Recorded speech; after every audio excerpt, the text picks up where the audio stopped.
Benvinguts a un nou vídeo de Happy Learning! Avui coneixerem els poliedres.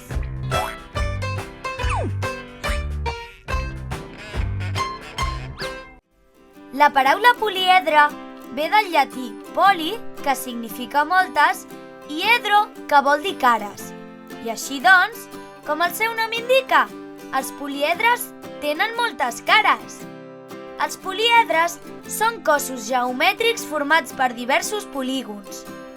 Tenen volum, és a dir, ocupen espai en les tres dimensions: amplada, llargària i l'alçària. Una cosa molt important que també cal saber dels poliedres és que estan formats per tres elements: vèrtex, cares i arestes. Observeu aquest edifici. Ara anirem descobrint aquests tres elements. Com podeu apreciar, aquest edifici és un poliedre format per quadrilàters, és a dir, polígons de quatre costats. Doncs bé, les cares són els polígons que formen el poliedre. Les arestes són els costats de les cares. I els vèrtex són els punts on s'uneixen tres o més cares. Ara, observeu aquesta piràmide d'Egipte i anirem descobrint-ne les cares, els vèrtex i les arestes. És fàcil, oi? Els poliedres es poden classificar de moltes maneres, però n'hi ha dos tipus que hem d'anar coneixent. Són els prismes i les piràmides. Els prismes tenen dues bases poligonals iguals i segons el nombre de costats de la base se'ls anomena prisma triangular si tenen tres costats, prisma quadrangular si en tenen quatre, pentagonal si en tenen cinc, hexagonal si en tenen sis i així fins a l'infinit i més enllà. Les piràmides tenen una sola base i un vèrtex comú, on s'ajunten les arestes de les cares laterals. I per això està clar que les cares laterals sempre seran triangulars. Igual que els prismes, a les piràmides se'ls anomena pel nombre de costats que tingui la base: piràmide triangular, quadrangular, pentagonal, etc. Els poliedres poden tenir infinites formes i mides. Si us hi fixeu, al nostre voltant hi ha una multitud de poliedres. N'estem envoltats, no trobeu? Adeu, amics! I fins al pròxim vídeo! Busca'ns i subscriu-te al canal de YouTube de Happy Learning. Hola, amics! Benvinguts a un nou vídeo de Happy Learning! Avui parlarem de la distància que hi ha entre un lloc i un altre, o de com es mesura l'alçada d'una girafa. Avui parlarem de què és i com es mesura la longitud. Com ja us hem dit, la longitud és la distància que hi ha entre dos punts. Per exemple, la distància que hi ha entre casa teva i l'escola. La unitat de longitud més important és el metre i es representa amb la lletra M. 100 m són 100 metres. El metre mesura distàncies, però també mesura altres coses com l'alçària o l'amplada. Aquesta girafa, per exemple, mesura 5 metres d'alçada i aquesta piscina mesura 25 metres de llarg i 10 d'ample. Però, què passa si el que volem mesurar és més petit que un metre? Doncs molt fàcil! Per això dividim el metre a parts iguals més petites. Si dividim un metre en 10 parts iguals, de cadascuna d'aquestes unitats en diem un decímetre i la representem amb les lletres dm. Un metre té 10 decímetres. Si el dividim en 100 parts iguals, a aquestes unitats les anomenem centímetres i les representem amb les lletres C i M. Un metre té 100 centímetres.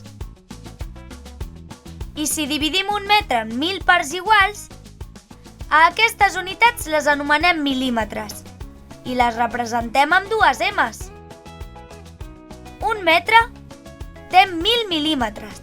Per mesurar aquestes unitats tan petites, utilitzem un regle o un metre o cinta mètrica, que, com podeu veure, divideix cada centímetre en 10 parts iguals, és a dir, en mil·límetres. Per mesurar longituds més grans que el metre, utilitzem el quilòmetre, que són exactament 1.000 metres.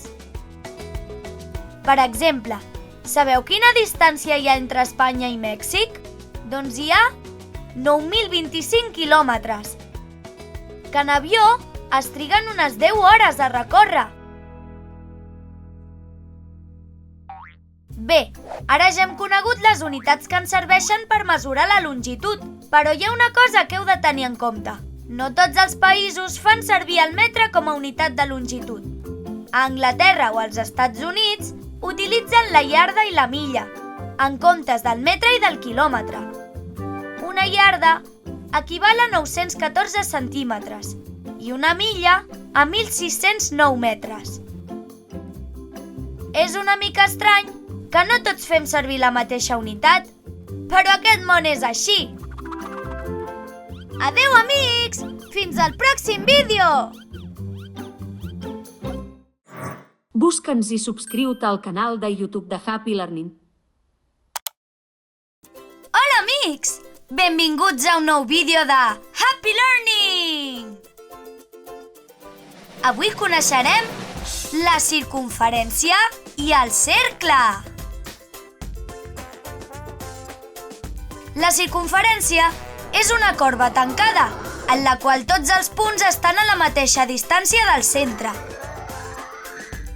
Ho veieu?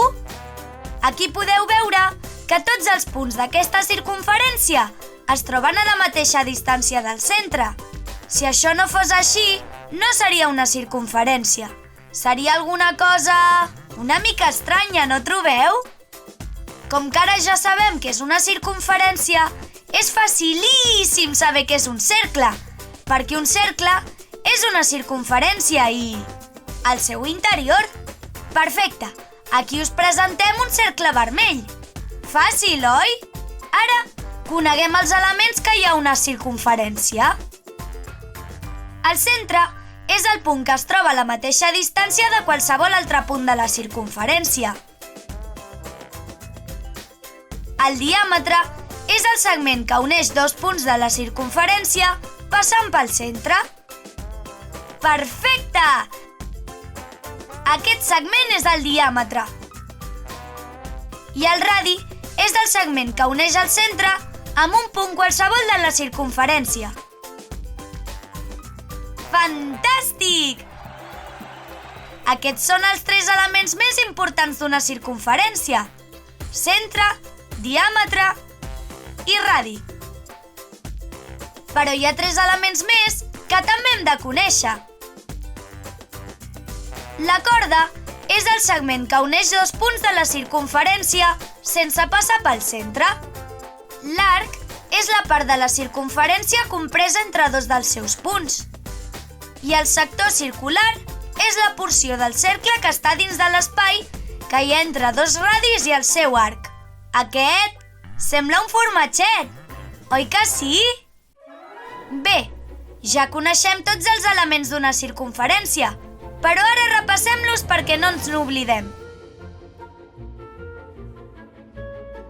Comencem pels tres més importants: el centre, el diàmetre i el radi. I seguim amb els altres tres: corda, arc i sector circular. Sí, el que s'assembla a un formatget. Adeu, amics! Fins al pròxim vídeo! Busca'ns i subscriu-te al canal de YouTube de Happy Learning.